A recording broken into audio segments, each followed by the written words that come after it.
Section 5.3 is about the fundamental theorem of calculus, and with a name like that, you of course know this is an incredibly important lesson.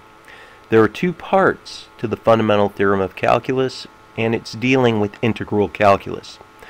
For both parts, however, notice I've highlighted up here, suppose f is continuous on a closed interval from a to b.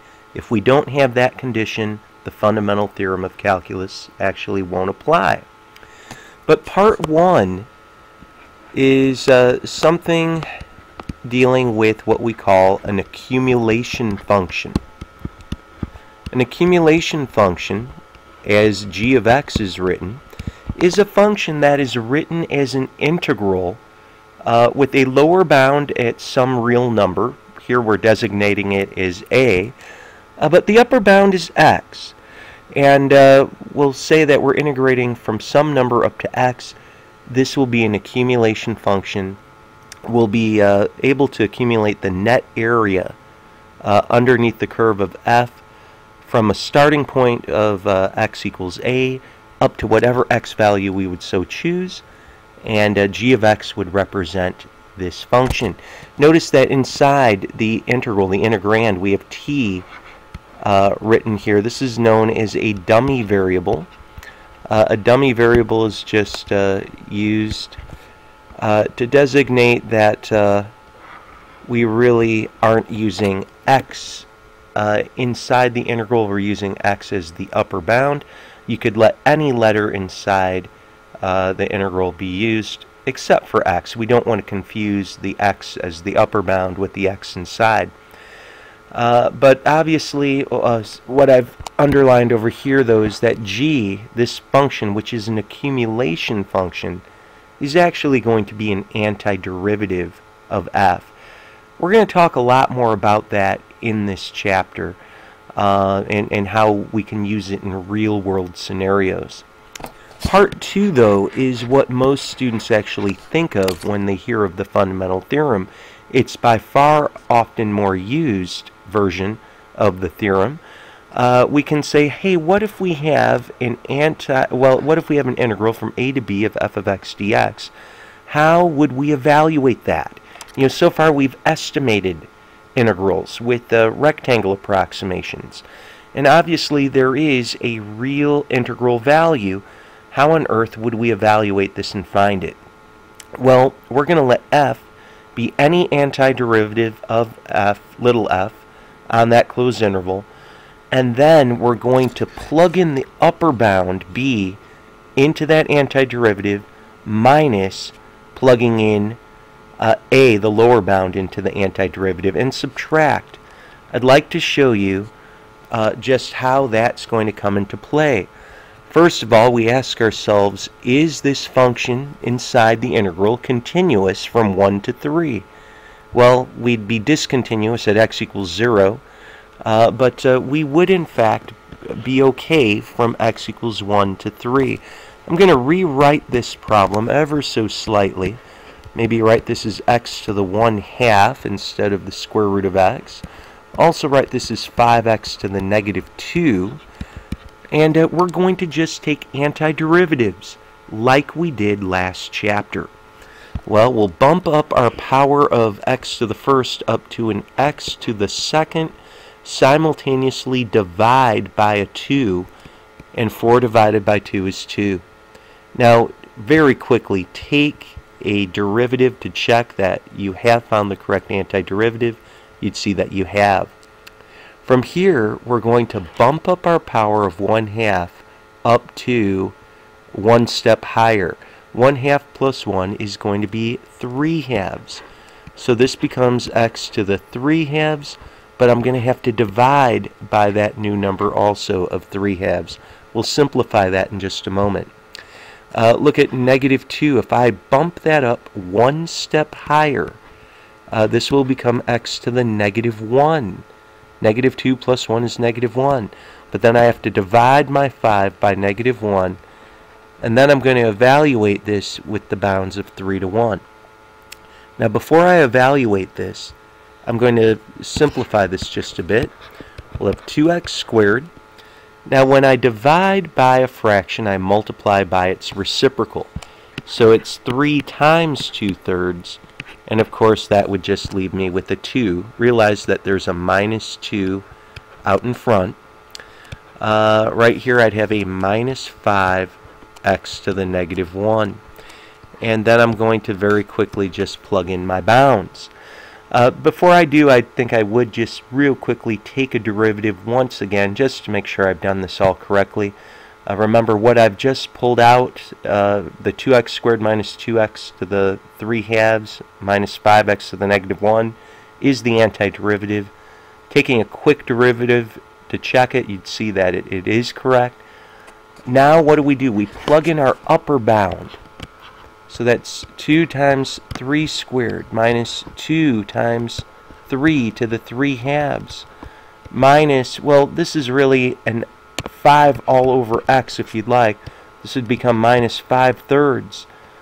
So this is my upper bound, plugging in a 3. Then I'm going to say minus. Well, now I'm going to plug in my lower bound. And when I do that, I hope you can see very quickly this is easier to work out. This is 5 all over 1. Well, let's see. Inside in my first grouping, 3 squared is 9. 9 times 2 is 18. And sadly right here, we might just leave this as 2 times 3 to the 3 halves. And here's our minus 5/3. Let's see. 2 times 1 squared is a 2. 2 times 1 to the 3 halves. Well, that becomes a 2, so I have 2 minus 2, and then we have a minus 5.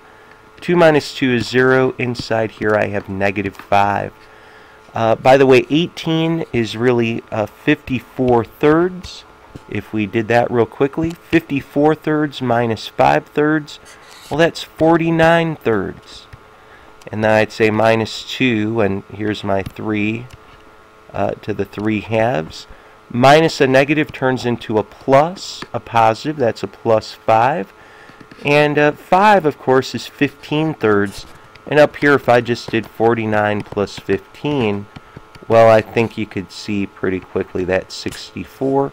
So we'd have 64/3 minus 2 times 3 to the 3 halves. We could write that as a radical also. But that's what we would have for our net area,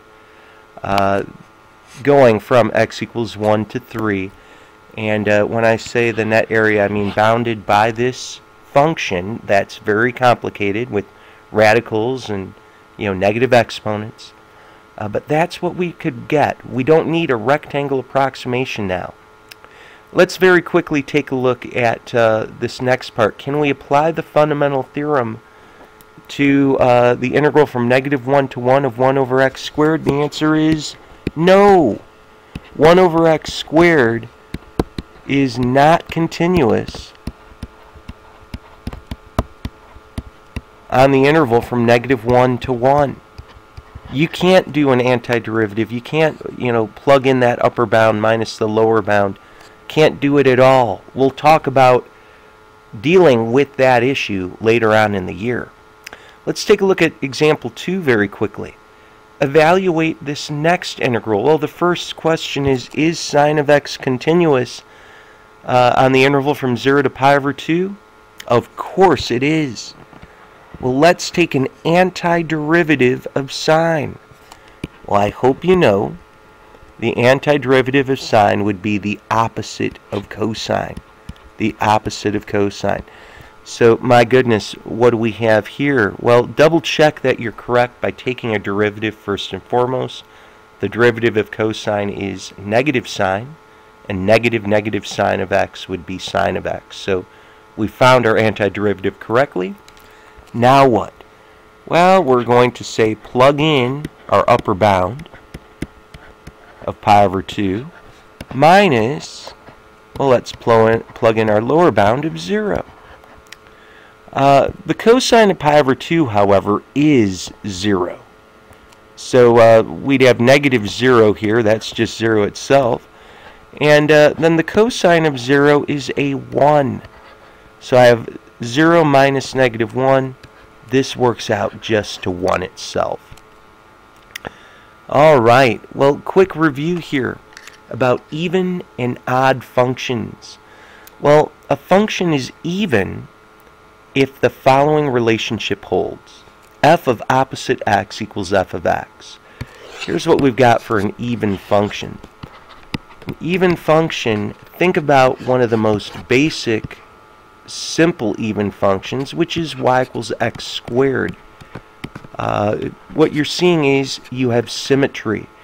If you have an a value over here and an opposite a value over here, you'd see that these y values are the same.